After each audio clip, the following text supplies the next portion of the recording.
Prepárense, buscadores de la verdad, porque nos estamos sumergiendo en un laberinto moral donde las mareas sociales chocan contra la antigua sabiduría de las Escrituras.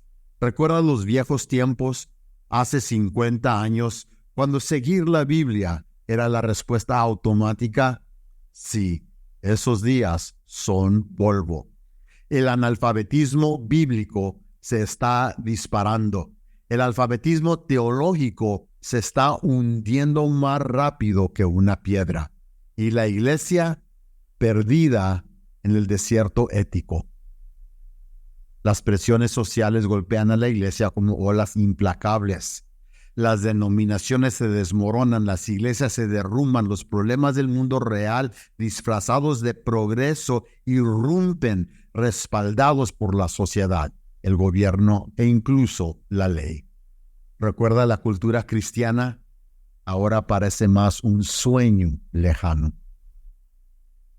Billy Graham advirtió en los años 70 que perderíamos ese estatus si no luchábamos, no peleamos. Francis Schaeffer, el filósofo, nos rogó que nos comprometiéramos a comunicar con la cultura, pero lo llamamos tonterías filosóficas. Pensábamos que nuestro fundamento cristiano era inquebrantable. Bien, ¿adivina qué? Aquí estamos en el 2023 y estamos varados en el suelo extranjero. Somos extraños, alienígenas, no solo porque nuestro reino es en el cielo, sino porque hemos olvidado quiénes somos. La iglesia, al girar su brújula, está adoptando ideas mundanas y tomando decisiones basadas en modas culturales. Pero no temáis, amigos. Estamos aquí para recuperar nuestra orientación ética. No más sucumbir a las sirenas de la corriente principal. Únase a mí, mientras que analizamos la anatomía de la ética, aprendemos cómo usarla como Excalibur contra las tentaciones de la época y tomamos decisiones que resuenan con Dios, no con las modas fugaces de este mundo. ¿Estás listo? ¡Vamos! Soy el Dr. Regino Ramos Jr. de Una Respuesta Razonada. Respuestas bíblicas a un mundo postmoderno.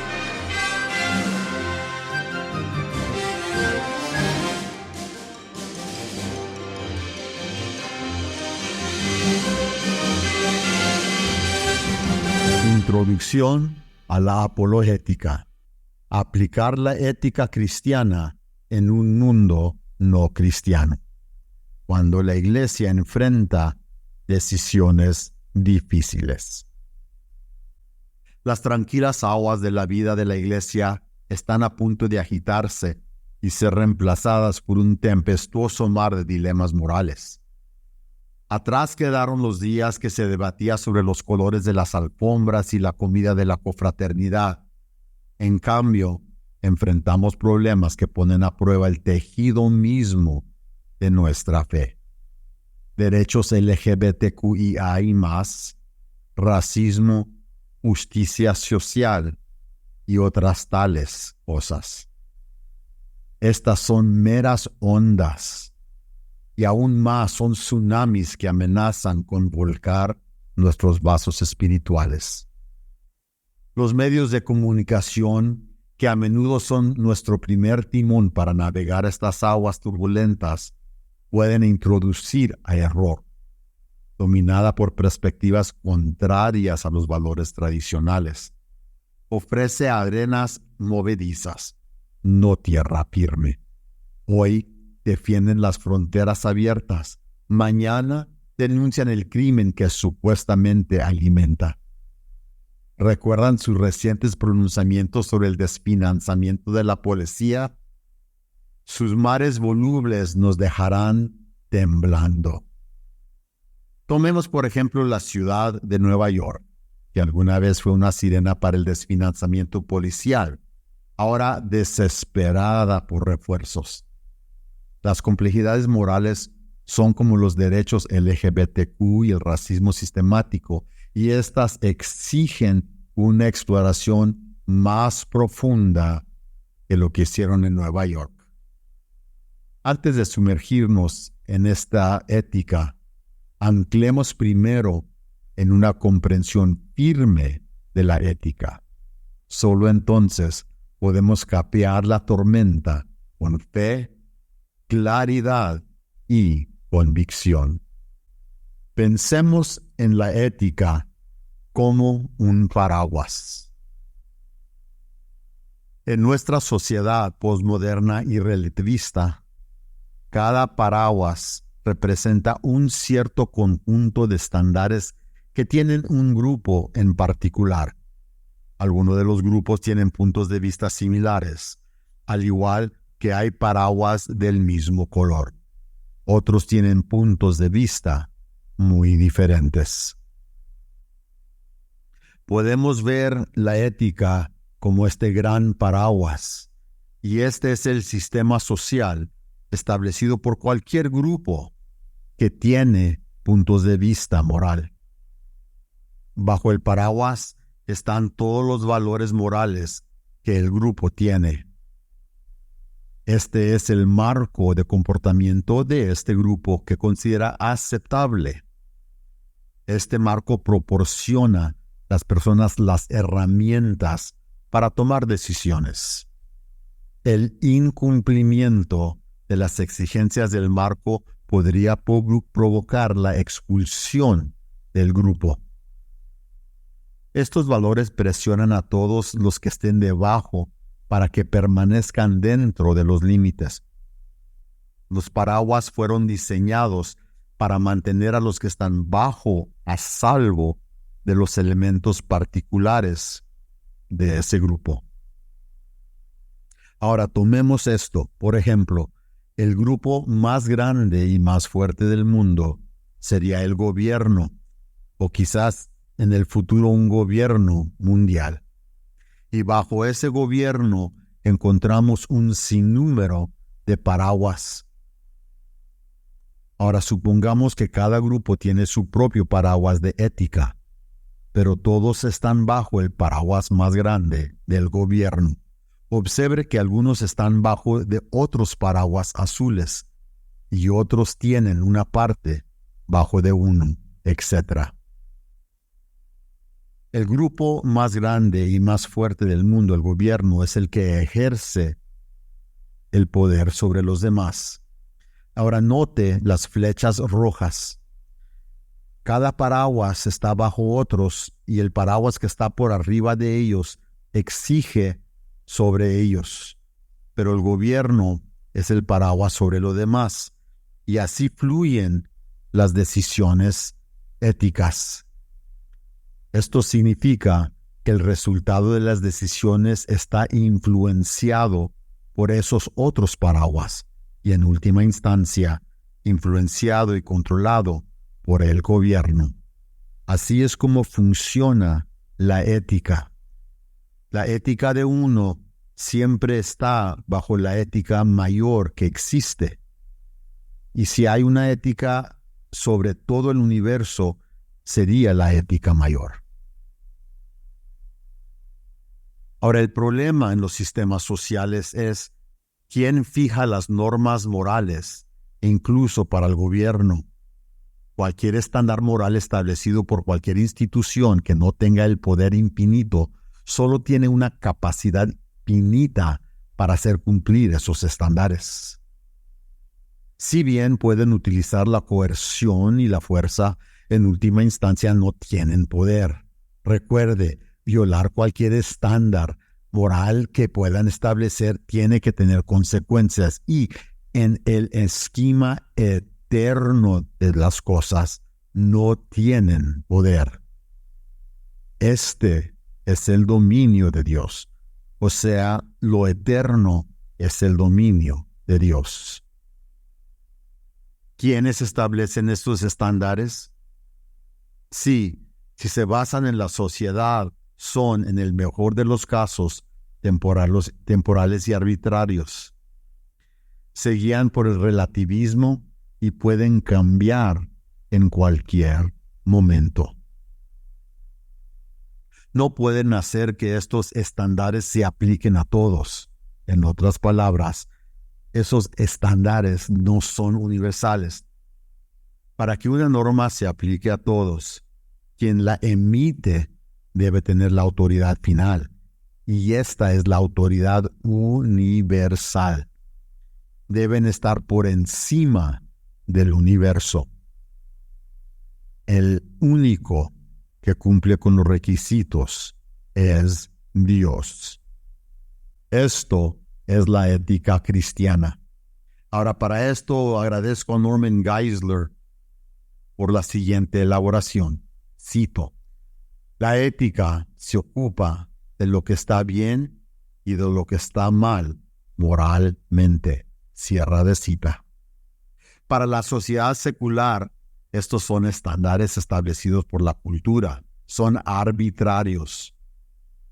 Pero tras un examen más detenido, muchas de las éticas que se encuentran en la sociedad se basan en la moralidad que se encuentra en las Escrituras.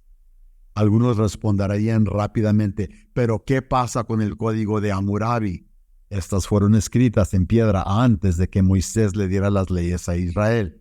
Israel copió su código. Tenemos respuesta para eso. Fíjense, en Romanos capítulo 2, empezando en el versículo 12, dice lo siguiente: porque todos los que sin la ley pecaron, también sin la ley perecerán, y todos los que pecaron bajo la ley, por la ley serán sujetos. Porque no son los oidores de la ley los justos ante Dios, sino los hacedores de la ley serán justificados. Porque cuando los gentiles que no tenían la ley hacen naturalmente las cosas de la ley, estos, no teniendo la ley, son ley para sí mismos. De modo que demuestran la obra de la ley escrita en sus corazones, dando testimonio su conciencia y sus pensamientos, alternativamente acusándolos o defendiéndolos. El día en que, según mi evangelio, Dios juzgará los secretos de los hombres por medio de Cristo Jesús. Fíjense, incluso sin tener la ley, Dios les hizo evidente la ley en sus corazones y en su conciencia. Incluso Hammurabi las tenía escritas en su conciencia. Desde la creación, Dios se hizo evidente a través de la naturaleza misma. En Romanos capítulo 1, principiando en el versículo 18, encontramos lo siguiente: porque la ira de Dios se revela desde el cielo contra toda impiedad e injusticia de los hombres, que con injusticia suprimen la verdad. Porque lo puede conocerse de Dios es manifiesto en ellos, porque Dios se lo manifestó. Porque desde la creación del mundo, sus atributos invisibles, tanto su poder eterno como su deidad, se disciernen claramente, comprendiéndose en las cosas creadas, de modo que no tienen excusa. A eso le llamamos la revelación general. Dios reveló a través de la creación, hace posible que se conozcan sus estatutos morales. C.S. Lewis, en esencia, dijo esto: si hay leyes morales, debe de haber un legislador moral. Si la moralidad se aplica a todos, entonces ese legislador moral debe estar más allá del alcance del universo. Debe ser trascendente. El bien y el mal no son simplemente una elección hecha por el individuo. Geisler continúa, y cito: la ética cristiana es una forma de posición del mandato divino. Es un deber ético y algo que debemos hacer, no algo que podamos hacer o que podamos elegir hacer o no hacer. Es una receta divina. Los imperativos éticos que Dios da están de acuerdo con su carácter y su moral inmutable. Es decir, Dios quiere lo que es correcto de acuerdo con su propio carácter moral. Cierra de cita. Recuerde, estos imperativos morales son parte del carácter de Dios. No son nociones ajenas a Dios. Hay absolutos. Dios establece las normas y tiene el poder de juzgar a toda la humanidad. Dios no tiene que esperar para juzgar hasta el fin de los tiempos. Él ha juzgado en el pasado. Lo ha hecho históricamente y no somos inmunes a ese juicio. Como nación, como comunidad cristiana, como iglesias locales y como creyentes individuales.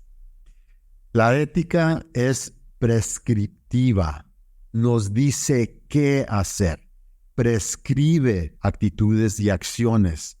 No se limitan a describir acontecimientos o incidencias morales. Simplemente describir el comportamiento de las personas no es moralidad. Decirnos qué hacer es moralidad. Ahora cito a Geisler de nuevo. Lo que la gente realmente hace no es la base de lo que debería hacer. Si así fuera, entonces la gente debería mentir, engañar, robar y asesinar, ya que estas cosas se hacen todo el tiempo. Cierre de la cita. Hay mucho más que pudiéramos decir sobre la ética, pero esto se adaptará a nuestras necesidades ahorita. El gran paraguas bajo el cual operamos es el código moral de Dios. Se basa en su revelación divina en la Biblia. ¿Confiamos en la autoridad final de Dios, la misma palabra que Él nos dio? La humanidad caída, los líderes religiosos débiles y pecadores, se han vuelto y han puesto en duda la palabra de Dios, preguntándose si es suficiente para guiar nuestras decisiones morales hoy. Si Dios es omnipotente, omnisciente, omnipresente e inmutable, entonces puede guiarnos en toda verdad. O es Dios o no lo es.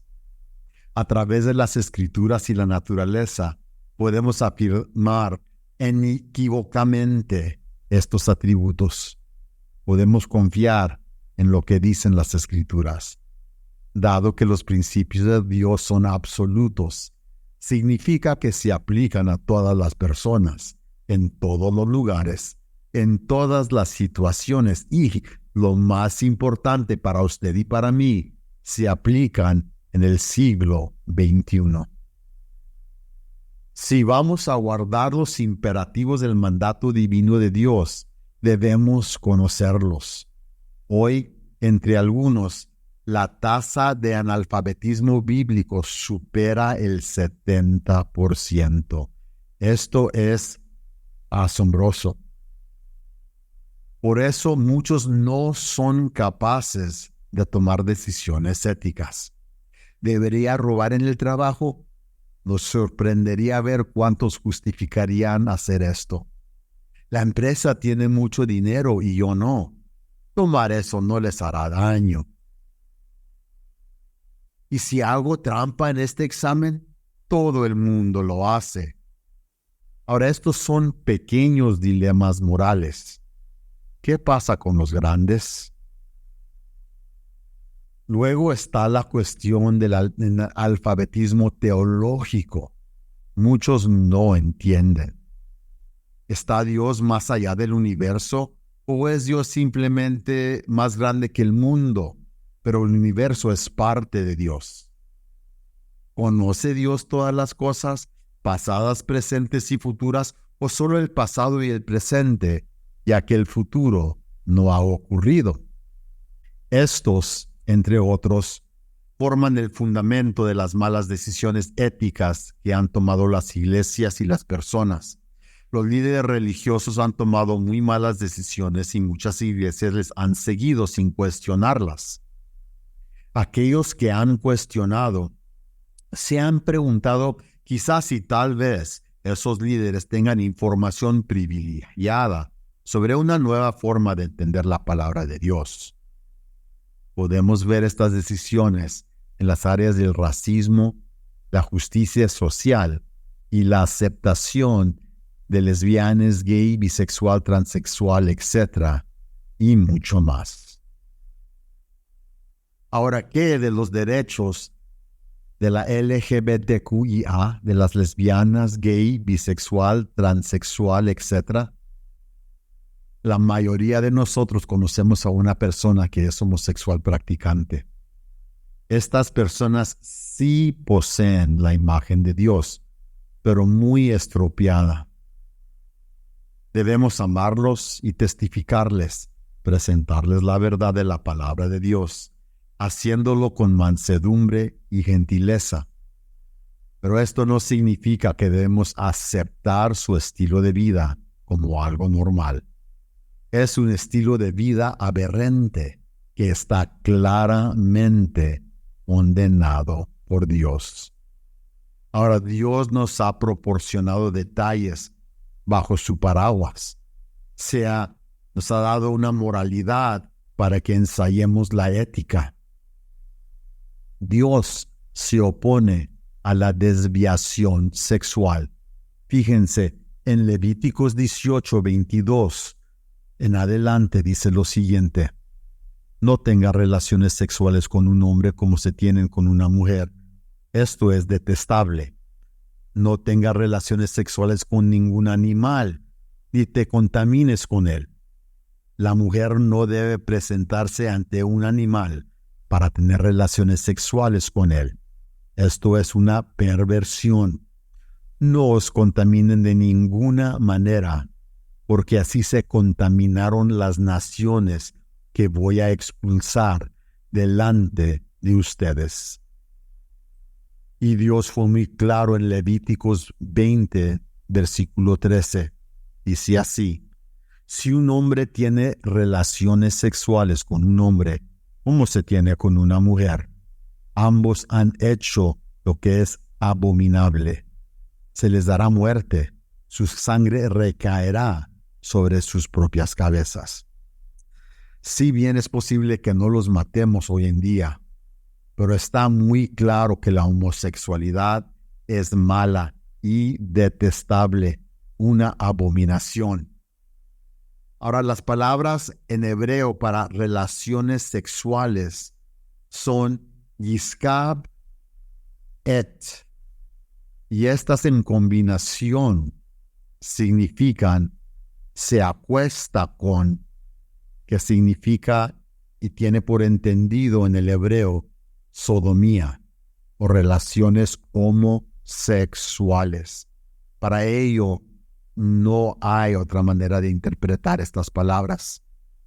El deseo de cambiar el significado claro del texto ha llevado a eruditos tal como John Huston, entre otros, a ofrecer una nueva interpretación de Levíticos 18 y 20:13 y sus implicaciones éticas.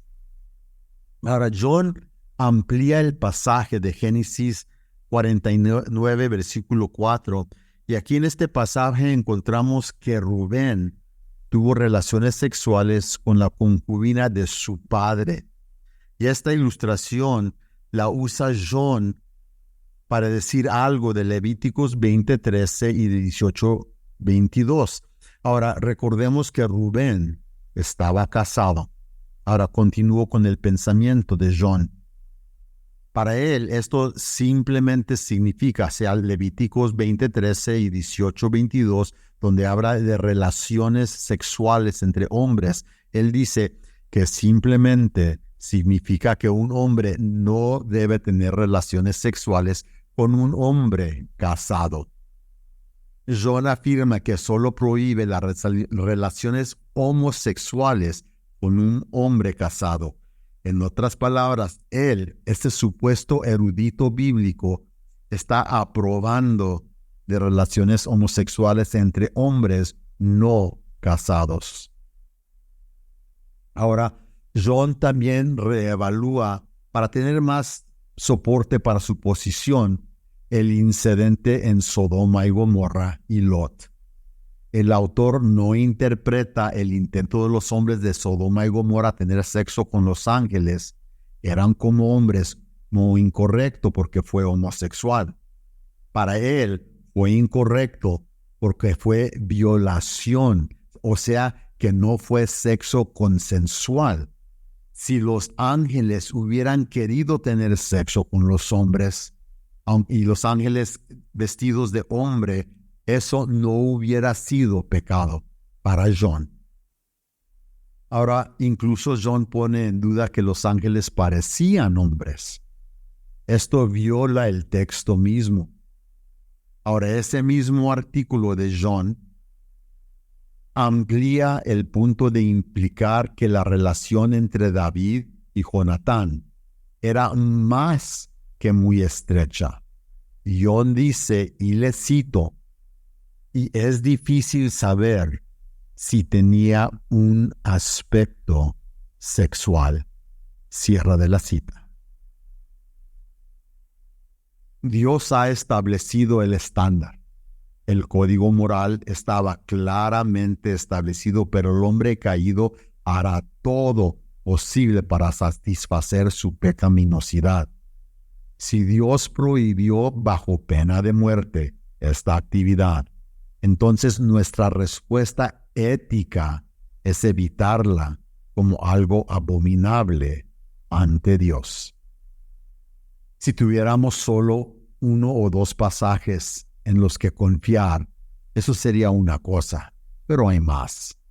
Cuando miramos el Nuevo Testamento, encontramos instrucciones claras sobre este tema de un erudito y rabino, el mismo apóstol Pablo. En 1 Corintios 6:9 dice, ¿o no sabéis que los malhechores no heredarán el reino de Dios?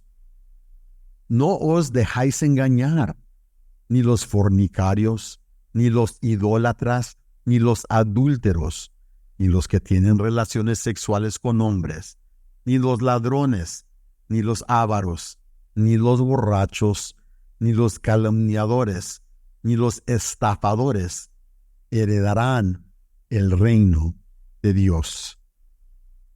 Ahora en Romanos capítulo 1, empezando en el versículo 26, dice esto: por eso Dios los entregó a concupiscencias vergonzosas.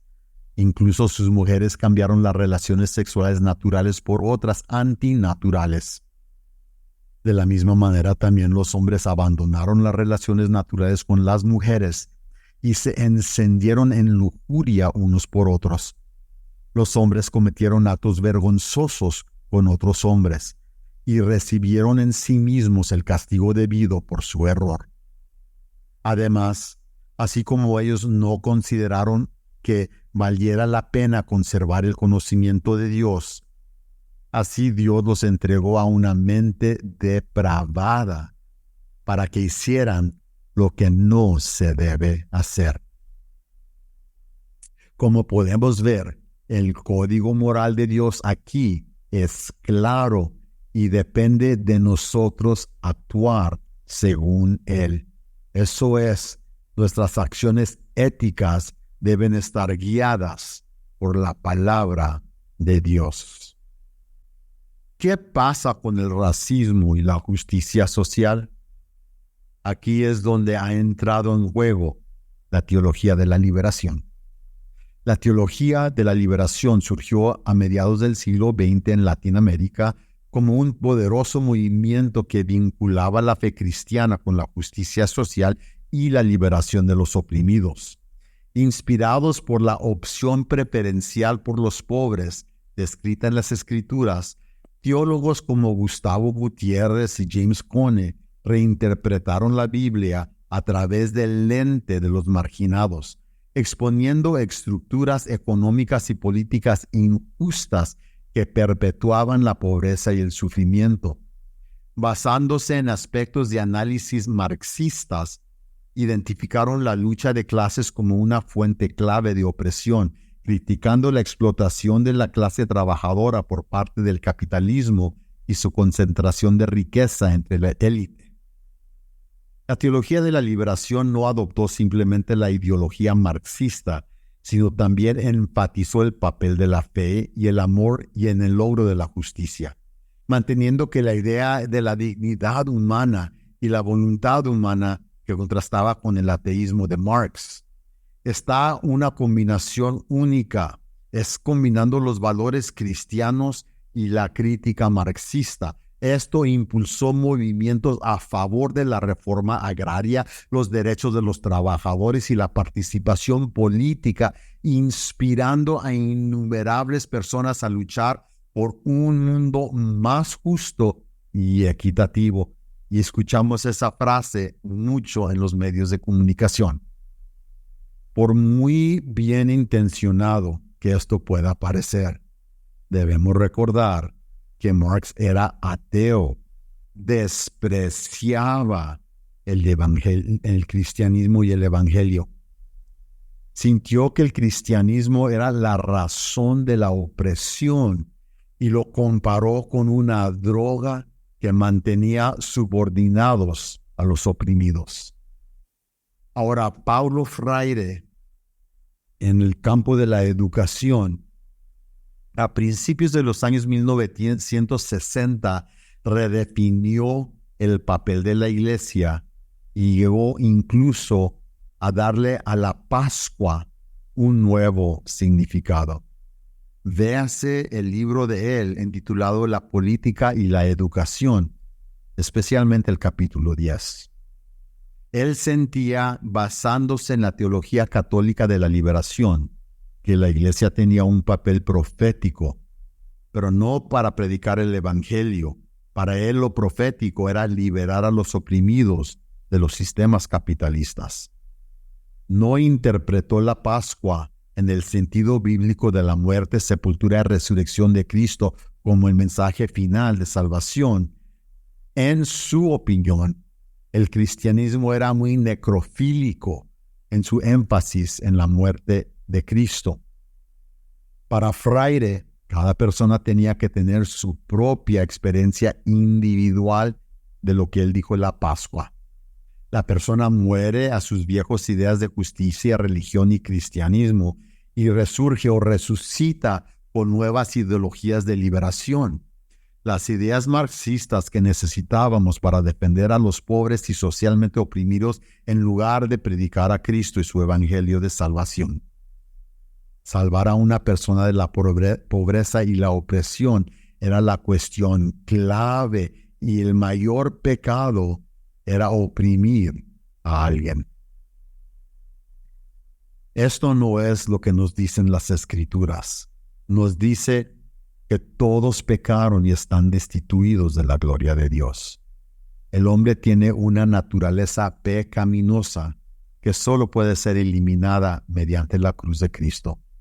Ahora fíjense en estos pasajes. En 1 de Juan 1:8 dice: si decimos que no tenemos pecado, nos engañamos a nosotros mismos y la verdad no está en nosotros. Salmo 51. He aquí, en maldad nací, y en pecado me concibió mi madre. Romanos 6:23. Porque la paga del pecado es la muerte, pero la dádiva de Dios es vida eterna en Cristo Jesús nuestro Señor. Aquí podemos ver rápidamente que los problemas de la humanidad no se deben al desequilibrio de poder del marxismo y la teología de la liberación, sino del pecado. También vemos que para abordarlos no podemos confiar en el tipo de Pascua que escribió Freire, sino a través de la Pascua real que presenta la Biblia. Ahora, ¿cuál es nuestra respuesta a la justicia social y al racismo? Pues primero debemos lidiar con la causa raíz, el pecado. ¿Cuáles son las acciones que deben de seguir? Es decir, ¿qué ética debemos practicar? Predicar el evangelio de arrepentimiento. Es el corazón el que debe tener prioridad sobre las preocupaciones sociales. Estamos obligados éticamente a cuidar de nuestro prójimo, como nos dijo Jesús en Mateo 25.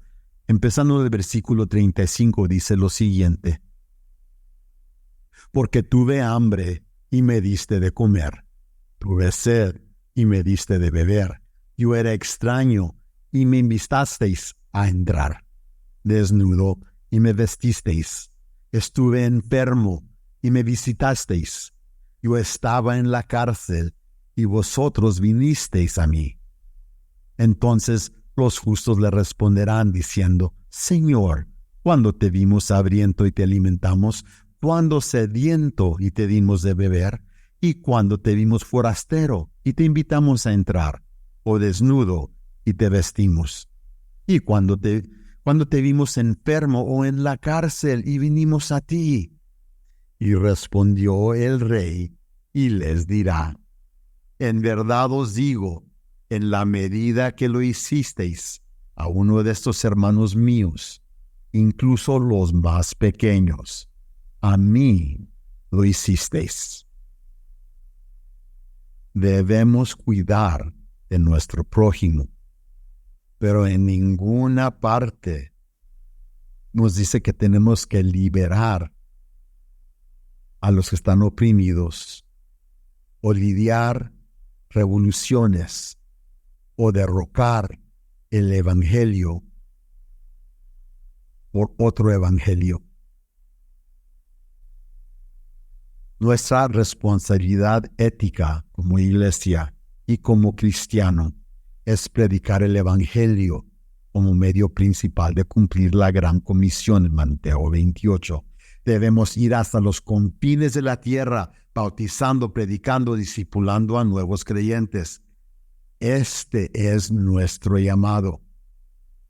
Pero aquí tenemos aún otro principio, en Mateo 6:24, que dice: nadie puede servir a dos señores, porque aborrecerá al uno y amará al otro, o amará al uno y despreciará al otro.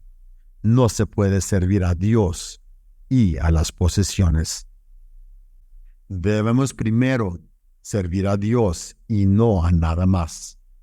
En este versículo, Jesús se refiere al dinero y las posesiones, pero podemos ver claramente que es imposible servir a Jesús como nuestro líder, aquel quien obtenemos nuestra base ética y moral, y luego servir también a otras ideas como la teología de la liberación, que nos piden que reinterpretemos las Escrituras y el Evangelio mismo. Es nuestra responsabilidad es leer y comprender la Biblia y sus preceptos morales. Debemos practicar la ética bíblica, le guste al mundo o no. Debemos hacer lo que Dios ha prescrito en las Escrituras. No es una opción. No se trata de la interpretación única que alguien haga de un versículo.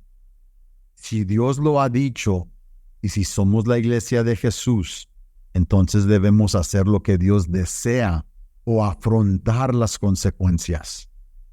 Es mejor estar en línea con Dios que con el mundo. Es mejor ser odiado por el mundo y amado por Cristo. Somos la luz del mundo y nuestra luz debe brillar en esta oscura era. Recuerde, las tinieblas odian la luz porque la luz echa fuera las tinieblas. Los preceptos morales ya nos han sido dados. Están en las Sagradas Escrituras. Nos resta escudriñarlas y luego buscar la aplicación de ellas. Sabiendo qué acciones tomar es ensayar la ética. Haciendo eso con los preceptos bíblicos es ensayar la ética cristiana. No es fácil y en ciertas circunstancias no es agradable. Nuestra sociedad nos empuja a tomar acciones más y más alejadas de los mandatos divinos. Es nuestra responsabilidad ser el estandarte que proclama las verdades de Dios. Gracias por estar conmigo en esta edición de Una Respuesta Razonada. Suscríbase a este canal para recibir notificaciones de videos futuros. Dele al video un gusto o un like para que se difunda a otras personas y compártalo en sus medios sociales.